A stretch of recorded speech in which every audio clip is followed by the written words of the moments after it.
to the fan club. It is your boy Bros, Dan Brosnan in the building. We are so freaking happy to have you guys. Welcome to the show. We have a good topic, and it's something that I've been saying for the past few months, ever since I got like a gist of what this project could be. I've been saying that this projects ever made, and I know that some people think it's a reach. Some people think, well, I mean, it's not that hard when Power Rangers has kind of had a very low budget over the years, and when they did go original and try something different, it kind of fizzled out and they didn't continue it and build on it like the 2017 movie. I am a firm believer that if you were to build that universe, it could have been something beautiful and something very epic in its own, Arrowverse or Avengers universe, DCU, maybe not as big as DC or the Marvel characters, right? But it could have had this whole connected universe with different Power Ranger teams and stuff like that. That never happened. It fizzled out like we said, but this project, if they do it right, it has the potential to be one of the biggest and best. Now, it's never going to be as big as the original Mighty Morphin Power Rangers. People forget how crazy that show was. Whatever kids show you think is popular now, times it by 10, and then that was Power Rangers. Everything was Power Rangers back then, and it was before social media. So if you wanted Power Rangers, you had to go out and see it. You had to turn on your TV, and it was everywhere. It was on pretty much every day except for Sunday in my area.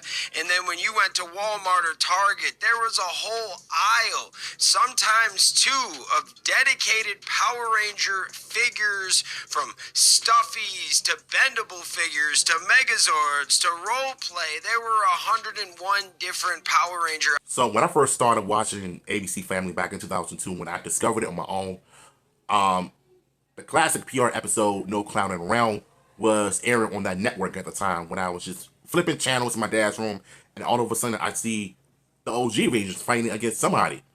Then I recognized the music, the quality, I recognized the voice actors and everything.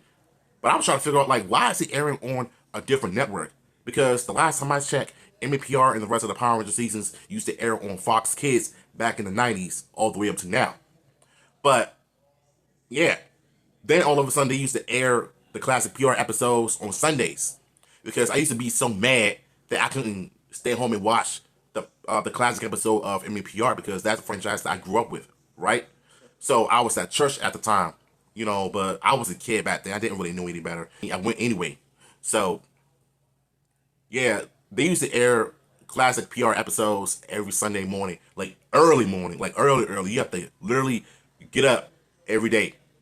And I remember one time when they did this whole Tommy Oliver tribute from Green with Evil to the White Evil. First, they played the X-Men animated series. Then they jumped ship to the Green with Evil mini-series, to the White Light multi-parter. But before that, I remember back when they first started promoting the Green with Evil mini-series, and I was trying to figure out, like, how come I wasn't noticed all of this as a youngin' back in the 90s? I didn't even know all of this Green with Evil stuff until, like, around years later, when I first discovered Tommy Oliver, how he became the evil Green Ranger, the fight between Jason and Goldar in the Dark Dimension. And Goldar was pretty intimidating, and he was scary as F. Like, he belonged one of the horror flicks or something like that. He didn't really belong in Power Rangers. You know what I'm saying? That was the kid in me at the time. I think it happened like around 03 or 04. I'm not sure. It was one of those years, right? But yeah, they used to always they sometimes air new episodes of Power Rangers on Sunday or every Saturday, depending on what they're doing on ABC Family. But those were the good old days for me when I grew up on. So yeah, I can relate to that as well. The biggest show in the world for, like, I want to say all the way through Zeo. It was Turbo where it started to turn down a little bit and lose its rating, and then in space it got even bigger. Now that is a popularity I think we are never going to be able to touch. However, as we've seen through time, there have been better seasons than Mighty Morphin that had Yeah. better characters, better backstories, all that good stuff, right? Well, those were balling on a budget too. They didn't have these big cinematic drama budgets, and at the time they weren't trying to be that. They were just trying to be a quote unquote kids show, right? This seems like an upgrade. This upcoming Disney Plus reboot is taking a different approach, and we are absolutely here for it. Yeah, me too. With Jonathan Steinberg and Dan Schatz at the helm, the creative minds behind Percy Jackson, we are looking at a much more grounded and dramatic take on our favorite heroes. This new era is leaning into deep storytelling, high-stakes drama, and a cinematic feel that hopefully treats the Power Rangers lore with some respect.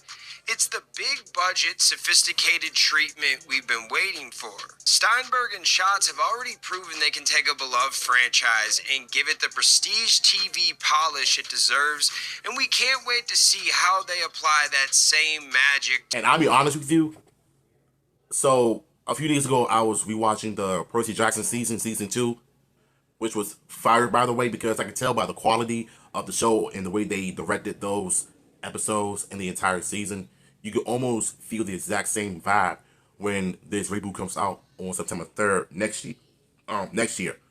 So to me, I would like to think that if they put more effort, more elements into the classic shows, what made Power Rangers great in the first place, not the fart jokes, not the campiness, not the queeniness. You can take a little bit of those elements and just make it into something that is more unique for the real fans that grew up with Power Rangers, like this show. You know what I'm saying? And I remember talking about this last year when I was reacting to this video.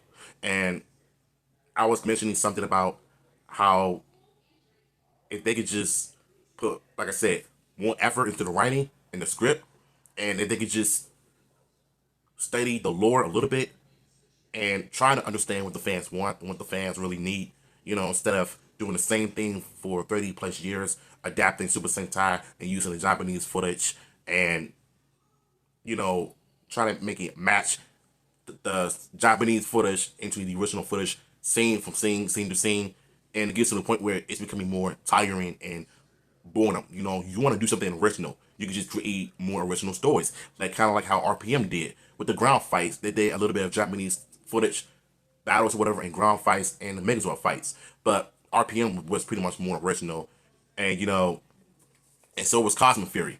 MPR Once and Always was definitely original. No Japanese footage, minus the training scene and the radio poster scene which you got out of the dumpster. But that's still 100% original. And if they do that with the reboot, I think chances are the fans are going to end up coming back for more because of what you did. You're being creative. You're being more in control of what you're doing. And you're not under Saban's nutsack anymore. So you pretty much have control freedom of your own projects. So now you can just break away from the 90s camp and just bring in more modern action, but with the 90s nostalgia, if done right, you know what I'm saying? So I just want to bring my own 2 cents in the situation. World building, high production values, and a story that takes the legacy seriously. This isn't just a reboot, it's a total evolution of the franchise. Now, we did hear back in April, it was some news that we broke, that episode 1 is written, the pilot is done, they're still working on the rest of it, and honestly, we were hearing that they're going to start filming next month. You would think we're going to get a cast reveal. I don't know. Things are constantly changing. Things are constantly happening. I am putting on what I hear, but hey, you never know. We could start filming next week, but there is a chance that we could see it pushed back like it's been. All I know is from all of the sources that are actually giving me the time of day, they're telling me it's happening. They're telling me it's not canceled. They're telling me that the layoffs that affected Disney don't actually affect this 20th century studio thing that is owned by Disney, but I guess it's its own thing. I don't know. We'll see what actually happens. What I've learned with entertainment and this stuff, you're right until you're wrong. You're wrong until you're right, right? It's crazy. Things are constantly changing. Scripts are constantly being thrown away and rewritten and making a new one. Movies and shows are constantly being pushed back or being moved up. Between grabbing good producers and good showrunners like Dan Schatz and company, spending some actual money on some actors that have acting experience in different series, I think that is big.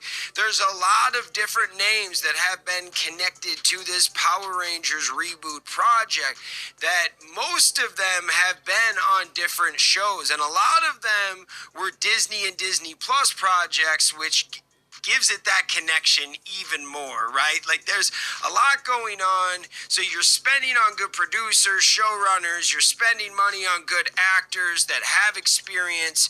And then there's an actual budget here to make Power Rangers look as like cinematic style as possible.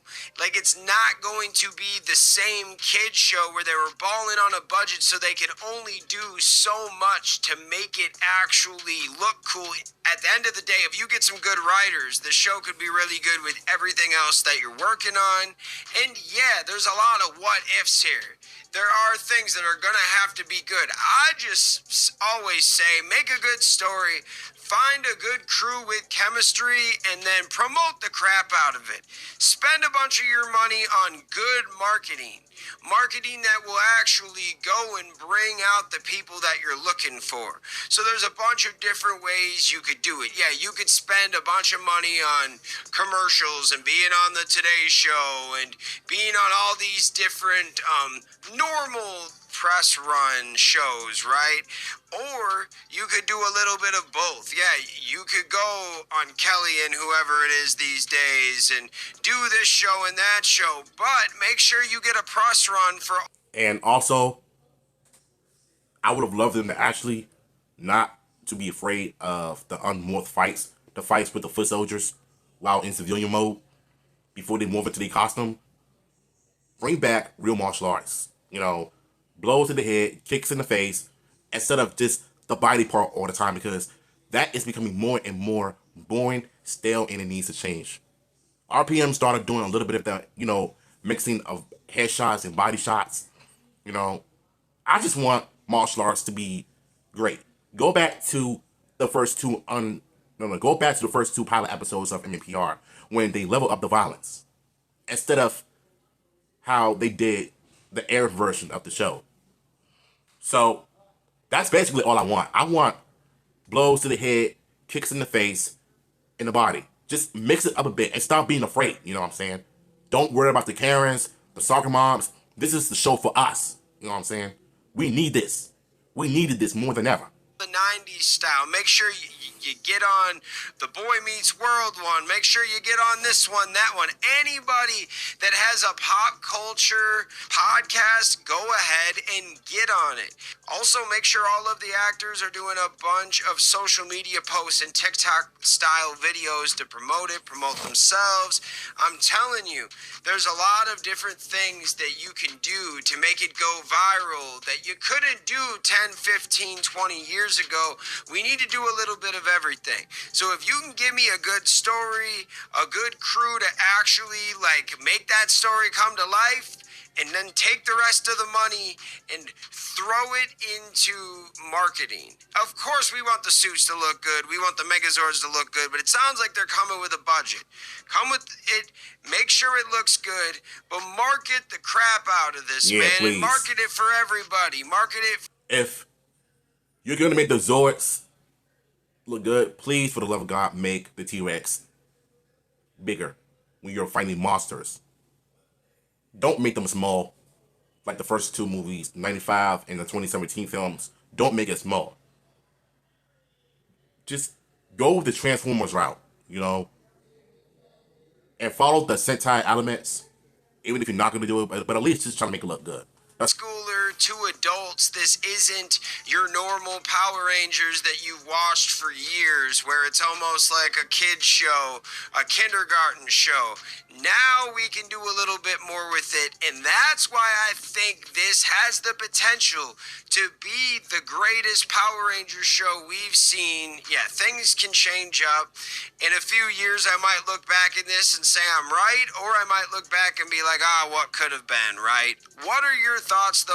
And whether all of this comes true or not, I just hope and pray that this reboot gets off the ground, because we need to know who all the Ranger cast are. You know, I don't want to rush into things yet, but I just want to see what the studios can do. You know, but that's all I gotta say for this video. I gotta turn my AC on. It's hot as doogies out there, and it's hot in my room. So what's y'all thoughts on this, man? If you want the original video, down below, you know what to do.